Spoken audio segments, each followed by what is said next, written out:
Magandang umaga mga ka-happy hour. Narito ang mga balita para sa MBC TV Network News Update 9 AM edition.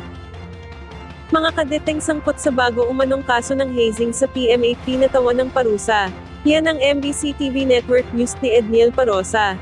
Kinumpirma ng Philippine Military Academy ang kaso na umano'y pananakit ng ilang kadete sa kanilang mismong kaklase sa loob ng barak sa Baguio City. Ayon sa PMA, napatawan na nila ng kaukulang parusa ang mga sangkot makarang makumpleto ang sarili nitong investigasyon salig sa military justice system. Sa isang pahayag, sinabi ng PMA na isang 4th class cadet ang nakaranas ng hindi na dinetaling pananakit noong Setyembre ng nakarang taon at ngayon ay naranatili sa indefinite leave. The victim is currently on indefinite leave while awaiting discharge orders based on the Armed Forces of the Philippines Medical Board findings unrelated to the injuries sustained. Irerespeto umano ng PMA kung magdedesisyon ng pamilya ng biktima na maghain ng reklamo sa civilian court. Una nang inulap ng Baguio City Police na 4 na kadete, kinabibilangan ng 2 4th class, isang 2nd at isang 1st class ang nambugbog at namahiya sa plebo na nagresulta pa sa pagkakakolaps ito. 2 sa mga suspect ang nasuspende, isa ang naparusahan sa command responsibility at isa naman ang nakwit. Pero nilinaw ng PMA na wala pa itong natatanggap na police report. Umapila naman ang Armed Forces of the Philippines sa publiko na manatiling kumpiyansa sa profesionalismo ng nabanggit na institusyon.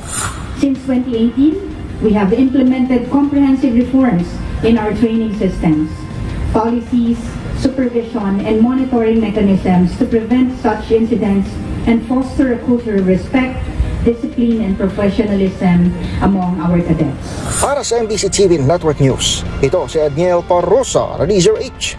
Una sa Pilipinas, una sa Pilipino.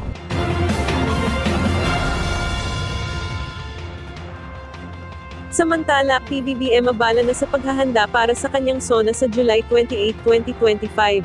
Patuloy ang ginagawang paghahanda ni Pangulong Ferdinand Marcos para sa nalalapit nitong State of the Nation address sa darating na July 28, 2025. Ayon kay Palace Press Officer Undersecretary Claire Castro, na abala na ngayon ang Pangulo sa paglalatag ng kanyang SONA para mas maganda ang maiuulat nito sa taong bayan. Sinabi ni Castro, asahan ang ulat ng mga proyekto at accomplishments ng Administrasyong Marcos sa SONA ng Pangulo. Wala namang detalye na ibinigay pa si Castro kaugnay sa lalamanin ng SONA ng Pangulo dahil patuloy pa aniya itong inihahanda ng Pangulo. Sa mga susunod na linggo, aniya bago ang takdang SONA ay saka siya maglalatag ng ilang mga detalye ng SONA ng Pangulo. Sa kabilang dako, patuloy din ang paghahanda ng Kamara para sa SONA ng Pangulo. At yan ang mga balita para sa MBC TV Network News Update 9 AM edition. Abangan ang mga susunod na balitaan mamaya para sa 10 AM edition.